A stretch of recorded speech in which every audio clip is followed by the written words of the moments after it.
All right, ladies and gentlemen, Assalamualaikum warahmatullahi wabarakatuh. Good morning, everyone. Good morning, ma'am, and good morning for everyone who watched this video. And this is the presentation of our Group 4, and our topic will be how do we develop a high quality classroom test. Next slide, please. Yeah, before we present our presentation, let me introduce our group member. First of all is Mudi Fidal, plus introducing myself and Muhammad Farel, and there is Nabila Nara Lestari and the last is Alda Nur Hayati. Next slide. And this is the table of content which will be delivered, which will be discussed in this moment. There's a developing a task, key terms, and concept in task developments, which will be delivered by Alda. And there is the important role of task specification and an overview of a task development process, which will be delivered by Nabila Nara. And the last is writing skills and task administration and analysis, which will be delivered by Farel. And the last one is the test results, which will be delivered by myself. The next slide.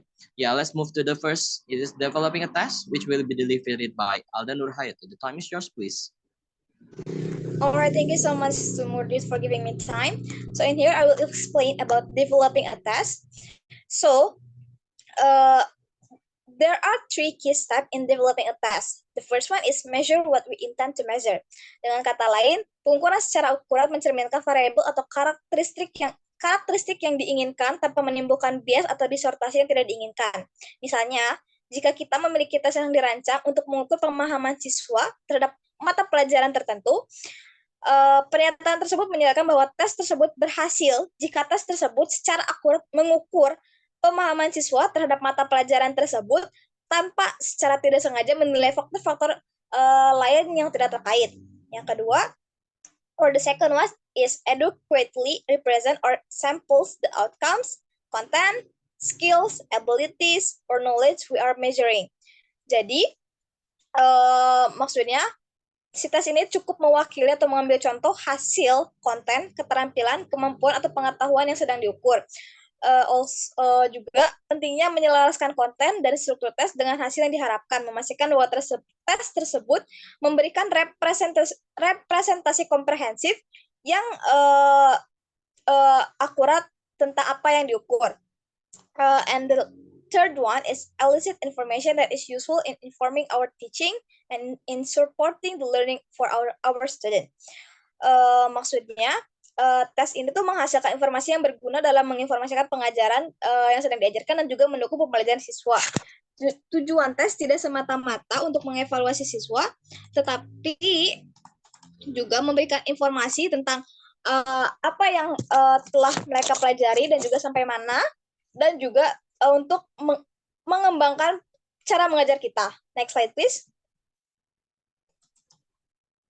And the next one is key terms and concept in test development. There are three points in here. The first one is construct definition.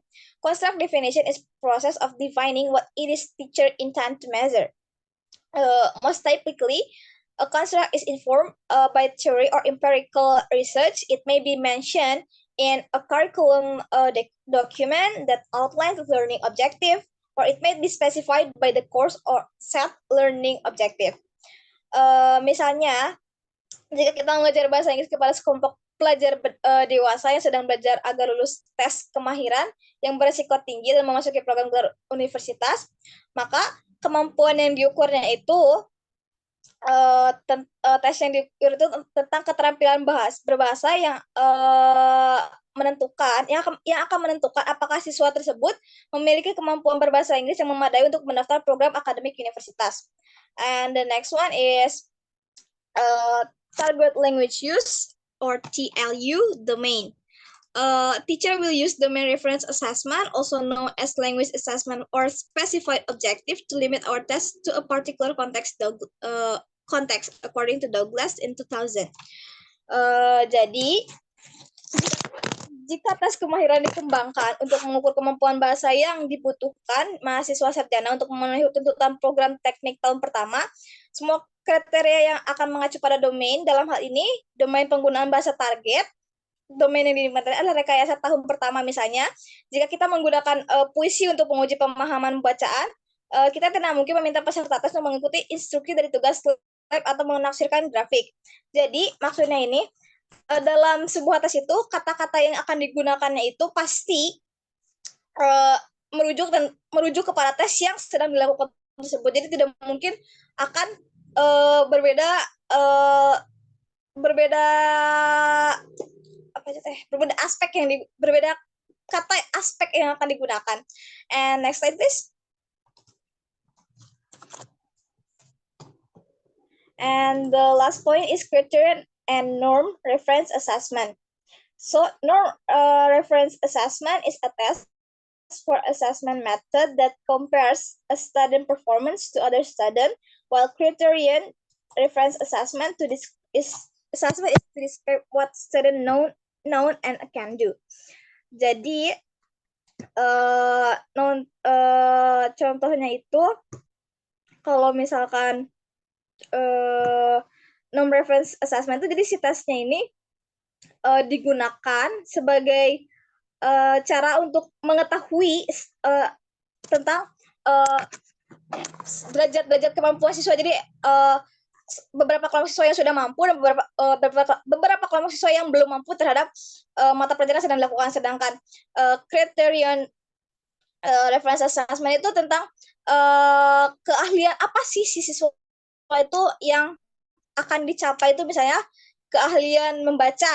Nah, jadi deskripsi kriterianya itu siswa di level 3 akan dapat menebak arti kata asing dengan menggunakan isyarat yang diberikan oleh teks di sekitarnya. I think that's all from me. I will give it back to the moderator. All right, thank you, Alda, for a great presentation. And we move to the next material, which will be delivered by Nabila Nara. The time is yours, please. By Farel, sorry. Is it Farel?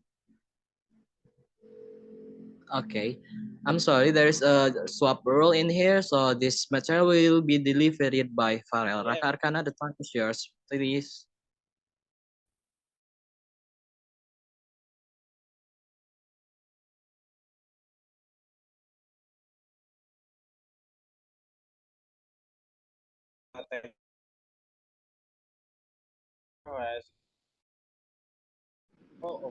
Your voice is low, Farel. Can you, the voice is not clear enough, Farel.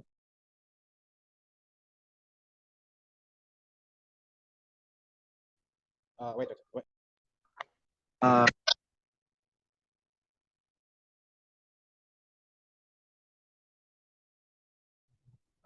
Mr. Moody, can you hear me? Yep, it's clear. Okay. Let me continue. An essential question we must answer when developing a test is whether or not our statement is constructed too broad or too narrow or just right. This leads us to the definition of another key terms in high quality test development. It is about test specifications. Jadi maksudnya itu saat kita mau mengeluarkan statement atau membahas baik itu statement yang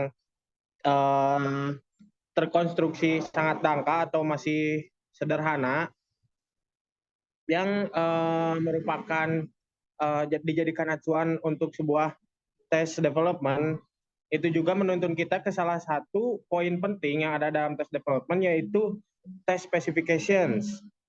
Nah, and when we write out information about what our test is measuring, we are engaged in specification writing. This is a map, a blueprint, or a recipe for our test. Writing test specifications for a test you are developing allow you to, the first is generate other tests for other classes at equivalent levels of difficulty. Yang pertama itu kita diberikan atau difasilitasi untuk mengenerate tes lainnya untuk kelas lain yang setara atau yang setara keahliannya atau kemahirannya. Tingkat difficulty-nya itu setara dengan kelas yang satunya lagi atau kelas yang sudah kita tes. Lalu yang kedua, accumulate systematic information about what you are testing and what your students are learning. Lalu maksud dari poin tersebut adalah akumulasikan atau secara lain bisa make sure itu bahwa si systematic information tentang apa yang dites dan apa yang dipelajari itu sama atau selaras. Jadi saat kita melakukan tes itu tidak keluar dari apa yang mereka pelajari. Nah, yang ketiga ada document over time the relative performance of groups in your program. And the last is increase the clarity of your purpose and directly support the link between testing and teaching. Next slide, please. And next, we had an overview of a test development process. As discussed, tests are one of many assessment tools we have at our disposal. Pardon me. And then, how do we build a quality into our test? First, as you can see, can you zoom in into the image? As you can see, there is an image that shows this is the step of test development process. And we can see that the steps of the test development is the first, there is the mandate. In the mandate is where the test or not test is starting point for a development process. So it means that the mandate is the starting point for a test development. And the next is the purpose. In the purpose, the mandate motivates the purpose of the test and provides parameters for the definitions of useful constructs in the test. In the defining the constructs of interest in the test, we need to answer questions: what do we need to measure in order to provide evidence of learning that addresses the mandate and the purpose of the test. Jadi di purpose ini tujuan dari tes tersebut apa sih yang mau kita berikan atau mau kita tanyakan, seperti itu. Jadi yang harus ada itu di dalam the purpose itu adalah sebuah pertanyaan yang bisa atau sebuah jawaban yang bisa menjawab pertanyaan yang dapat mencakup dari kedua aspek tersebut. Yang pertama mandatnya tersebut dan juga si tujuan tersebut. Lalu yang ketiga the constructs. As we discussed above, the next step is key and complex. We need to define a construct and constructs that we want to measure in our test. Jadi kita juga harus mendefine atau membagikan atau mendefinisikan kembali si konstruk atau badan dari si tes tersebut. Lalu yang keempat ada the table of specifications. The table of specifications is the detail and the overall features of a test to provide you with example and how specifications are used in practice. Jadi di table of specification ini adalah detail dari keseluruhan fitur yang ada dalam tes tersebut dan juga contoh dari spesifikasi yang digunakan dalam si latihan atau dalam si tes tersebut. Lalu yang terakhir item and task writing. In the item and the task writing, we can describe that it is important to distinguish between an item like found in multiple choice test and a task like that found in a summary or extend written responses in a test. So the item and task writing ini lebih ke pembagiannya. Jadi di sini tuh ada yang dibagi dalam yang pertama yang item itu digunakan biasanya dalam multiple choice test seperti ABC or 1, 2, 3 and any other kinds of that include the items that we can choose.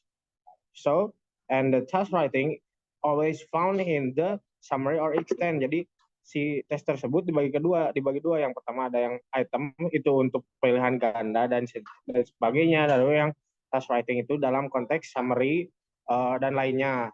Maybe that's enough for me. I'll give it back to the moderator. All right, thank you, Farel, for a great presentation. What a good delivery by you. And the next The next slide or the next material will be delivered by Nabila Nara. The time is yours, please, Nabila. All right, thank you to the moderator for giving me time. The next is about rating scales. A rating scale is essentially a description of the behaviors, features, or traits and characteristics of a performance that are related to point values that form a scale, which is typically a numerical range from low to high. Jadi, skala penilaian ini sebenarnya merupakan deskripsi perilaku, sifat, dan juga karakteristik pada suatu performance. Dan biasanya nantinya berupa skala poin yang berupa angka gitu dari mulai nilai yang rendah hingga yang tinggi. Nah, ada dua types of scale. Yang pertama adalah holistic scales dan yang kedua ada analytic scales.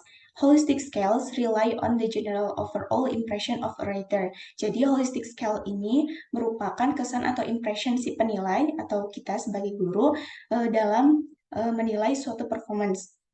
Sedangkan analytic scales identify specific features of a performance. It separated into categories on the rating scale.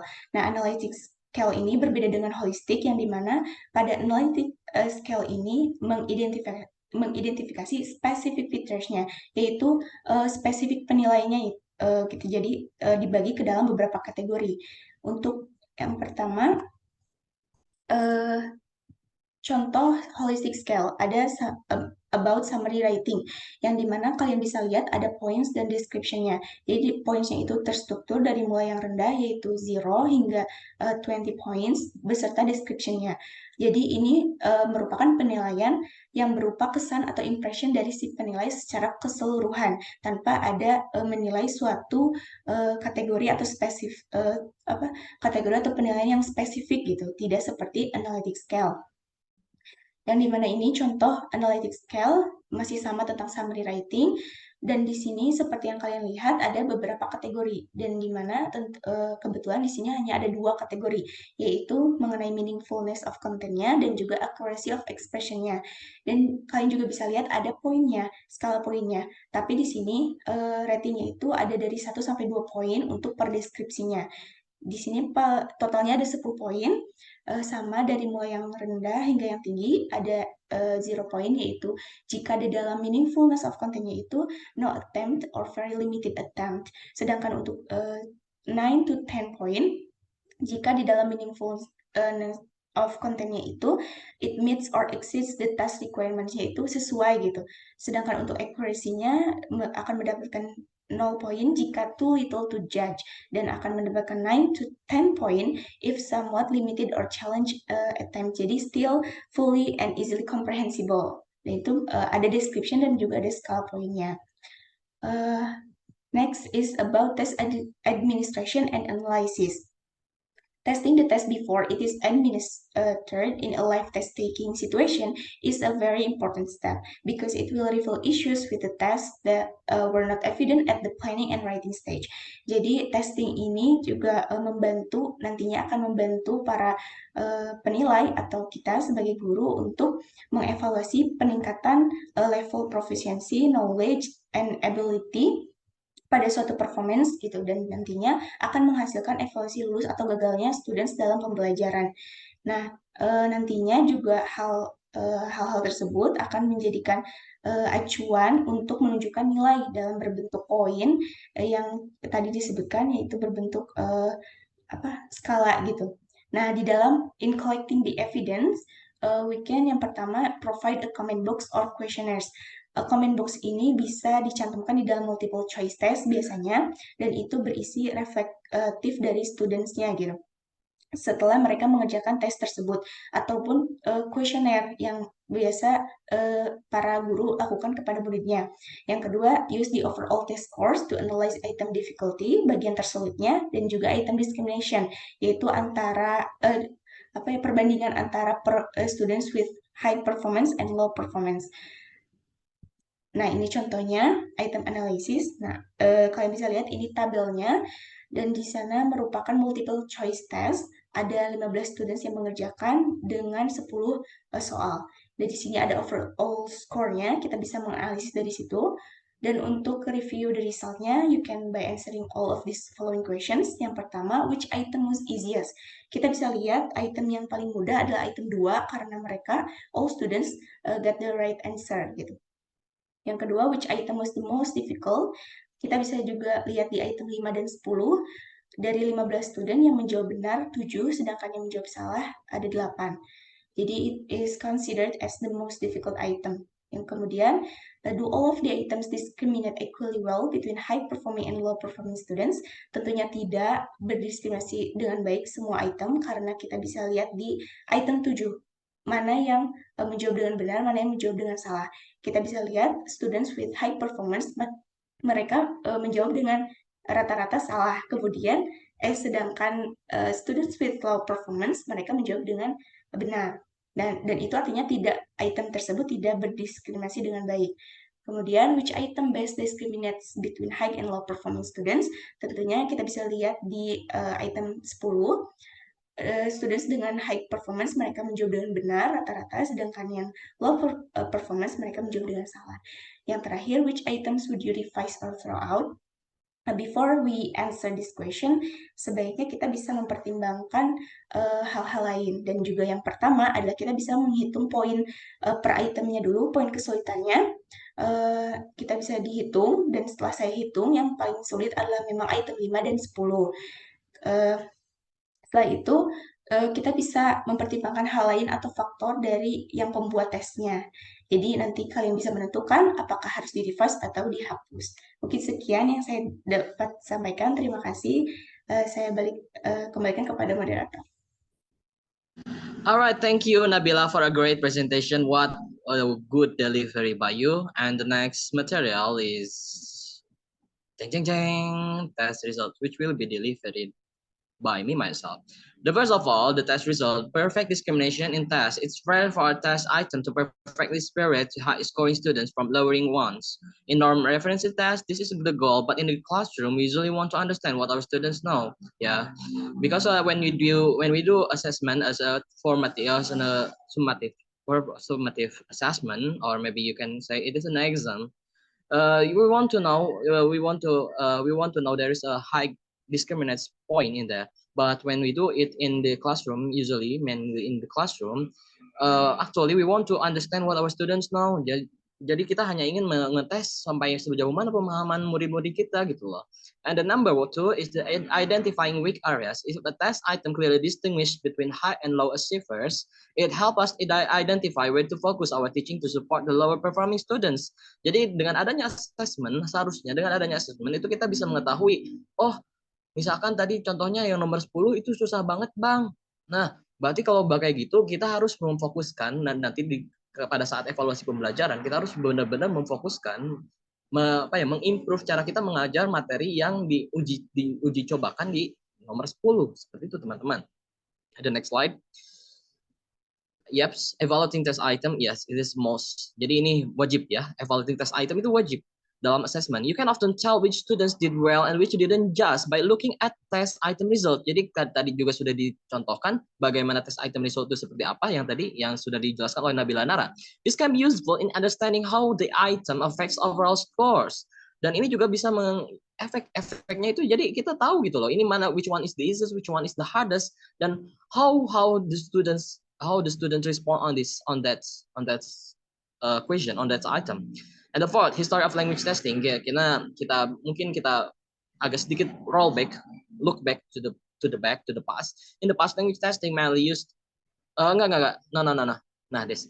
use discrete point test and multiple choice format, focusing on norm reference testing and quality debates. Jadi kalau misalkan di zaman dahulu itu ketika assessment atau mungkin summative assessment, jadi benar-benar di ujian akhir semester itu rata-rata mereka menggunakan norm reference test, yaitu or you can say that a multiple choice format. Jadi mereka menggunakan multiple choice format, dan ketika di dalam kelas atau formative assessment itu mengunggulkan quality debates.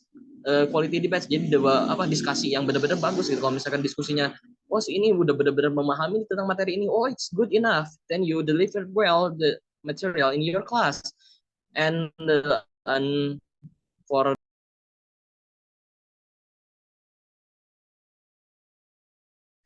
All right, I will continue my presentation about the test results. And the fifth is Abel's guidelines. Abel in 1954 suggested that item discrimination values above 0.4 are good, while values below 0.2 are low quality items. Low quality items should be improved or rejected. Higher discrimination means better discrimination of students. What does it mean? Jadi begini teman-teman, karena kita tadi sudah mengetahui ada beberapa kesenjangan ketika misalkan yang nomor satu nih, si Fajri itu benar, tapi Parel salah. Terus Nabila Nara itu benar, terus Alda salah. That's mean itu berarti diskriminasinya adalah 2 dibagi 4. Karena yang benar 2 dan sementara semua total murid itu ada 4. 2 dibagi 4 itu sama dengan 0,5. Apakah itu adalah bagus atau enggak? Yap, jawabannya betul. Itu adalah values yang bagus karena poinnya itu adalah 0.0.5 yang mana itu di atas dari 0,4. Jadi untuk menentukan sebuah item atau sebuah pertanyaan, sebuah soal ABCD itu bagus atau enggak ya kayak gitu caranya. That's it. Itu adalah Abel guideline. Kayak gitu, teman-teman. And the sixth, used in classroom assessments. Abel's guidelines are useful in classroom assessment to understand what students need to learn. The goal is for all students to succeed. But analyzing test items can help find problematic ones. Jadi itu Abel's guidelines itu benar-benar bagus banget gitu untuk dipakai di dalam tes yang ada di kelas. Seperti itu, teman-teman. The next slide. Yups. Nah, dan selain dari Abel guidelines, ada juga yang namanya RAS analysis. There are other methods like RAS analysis for judging item quality, but it's complex and mainly used in large-scale high-stakes testing. Maksudnya bagaimana sih? Nah, jadi bedanya RAS analysis dan Abel guideline itu sangat benar-benar cocok untuk diterapkan hanya untuk satu sekolah. Karena di sekolah 1 dan di sekolah 2 itu pasti bakal berbeda hasilnya. Seperti itu, teman-teman. Makanya RAS analysis itu adalah hanya dipakai untuk tes-tes yang berbau, yang benar-benar semua orang di Indonesia itu mengikutinya. Atau contohnya seperti UN, kalau zaman dahulu. Atau mungkin sekarang itu ada SBMPTN. UTBK, soal UTBK itu sama untuk semua orang. Kenapa begitu? Karena untuk menilai fairness gitu. Karena buat adanya fairness. Jadi semua standar satu Indonesia itu dipukul sama ratakan. Berbeda dengan Abel's guideline, yang mana Abel guideline itu hanya untuk satu sekolahan saja. Begitu, teman-teman. Dan di sini the eighth one is Abel's guideline versus RAS analysis. Abel guideline use overall test score to evaluate item quality, while RAS analysis more complex and relies on item response theory. Begitu, teman-teman. Jadi kalau misalkan Abel's itu hanya untuk mengevaluasi item quality, bagaimana kualitas soal gitu loh. But kalau misalkan RAS analysis itu benar-benar kompleks dan itu benar-benar mengandalkan bagaimana jawaban, teori dari jawabannya, jawaban pesertanya. Begitu, teman-teman. That's it. And the next slide. Yap, di sini ada activity 4.7, activity 4.7. Ya, mungkin maybe I will explain it in a simpler way for this material. Jadi di 4.7 itu yang pertama ada selecting question. We have to choose some question from our test. And the next, why we choose the item, explain why we picked those question for analysis. And next, the third is the structure analysis. Look at how students answered the multiple choice question. See which wrong answer choice they picked. If no one choose a particular structure, it's not useful. Jadi kalau misalkan benar-benar semuanya itu benar, terus nggak ada yang kekecoh sama pertanyaan ABCD-nya, misalkan D-nya itu benar-benar ya terkecoh, berarti itu nggak bagus. And the next, number 4, is spotting problems. Determine if there are any issues with the structure. You don't want a structure that are too obviously wrong. They should challenge student to make subtle distinction. Jadi ketika ada pertanyaan ABCD itu saya diharapkan jangan sampai kita membuat jawaban kecohan itu benar-benar out of the box gitu. Contohnya rukun Islam itu ada berapa? Sebutkan. Pilihlah jawaban yang salah. Rukun Islam itu ada 5 misalkan. Yang misalkan A-nya itu syahadat, yang B-nya sholat, yang C-nya puasa. Nah, yang D-nya itu tiba-tiba aneh. Misalkan yang D-nya itu tiba-tiba tobat. Nah, kan itu benar-benar kayak benar-benar jauh gitu loh. Benar-benar sangat jauh gitu. Jadi yang kayak gitu harus dihapuskan sebenarnya. That's it. Dan yang last, recommendation. Jadi ketika kita sudah mengetahui nih mana yang telah kita analisis. Jadi ini sebenarnya activity 4.7 itu untuk menganalisis sebuah item kita gitu loh. Item untuk pertanyaan kita. Begitu, teman-teman. Next slide. And the last slide maybe langsung. Ya. Next, nah nih. And the last one is look back. look back. Jadi ini adalah you can say this it is a conclusion for how to develop a high quality test maybe. Yes. Wait a minute. Because I have, yeah. The first one is specification driven task development.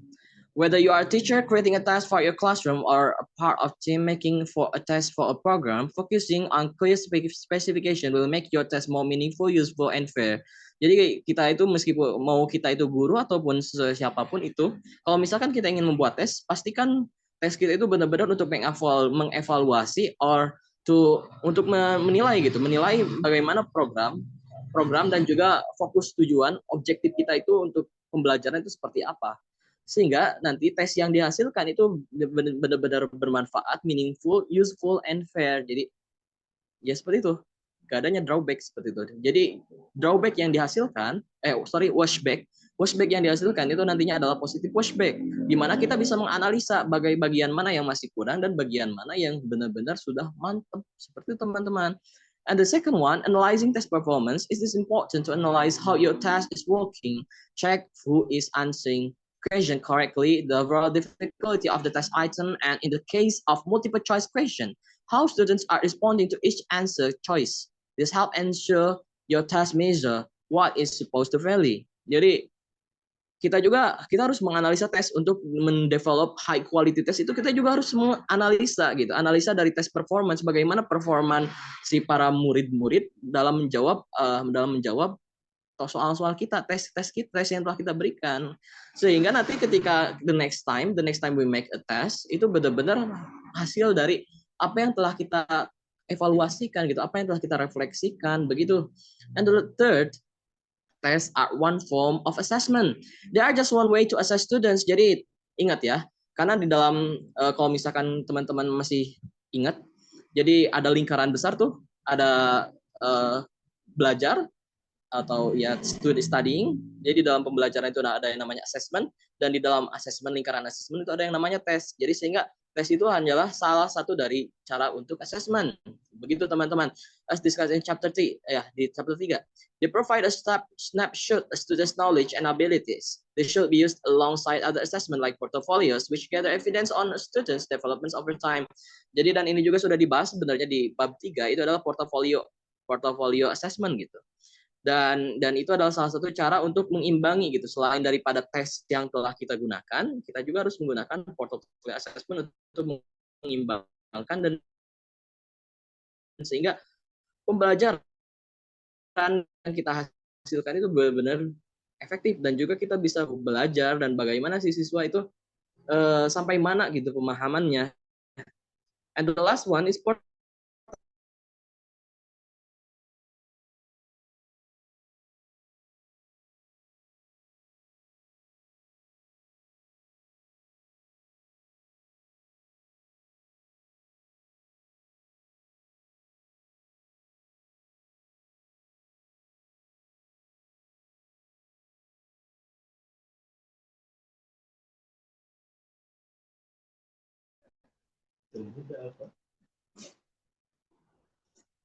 sampai mana ya tadi? Mungkin kita ulangi kembali mungkin ya.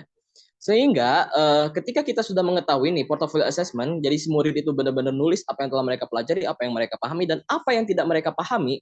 Jadi kita merefleksikan dari hal tersebut, kita baca portfolio assessment dari masing-masing murid, dan setelah itu kita buat tes untuk mereka gitu, tes untuk mereka dari portfolio assessment itu, dan itu akan menimbulkan high quality assessment di sana gitu. Jadi kalau misalkan kita pengen mendevelop high quality assessment, that is the way. Jadi pertama dalam keseharian portfolio assessment is important.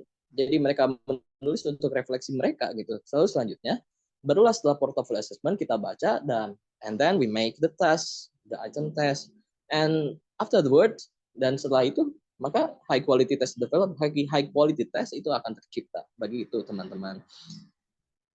And the next slide. The next slide. Hello, the next slide. Yep, and this is our reference. We only use one book, and it is Chang and Shukran in the Kumula Asila. May that what we can tell you on this occasion. Thank you for attention. Thank you for watching this video, and thank you for all participants who are joining this today presentation. Farel, Alda, and Nabila, thanks for a great presentation. Yeah, so as a future teacher, we have to develop a high quality assessment. And how to develop a high quality assessment? It is by using portfolio assessment.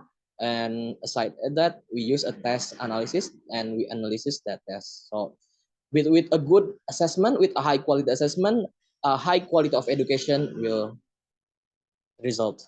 And maybe Indonesia education will grow up and grow bigger. Thank you very much. Wassalamualaikum warahmatullahi wabarakatuh.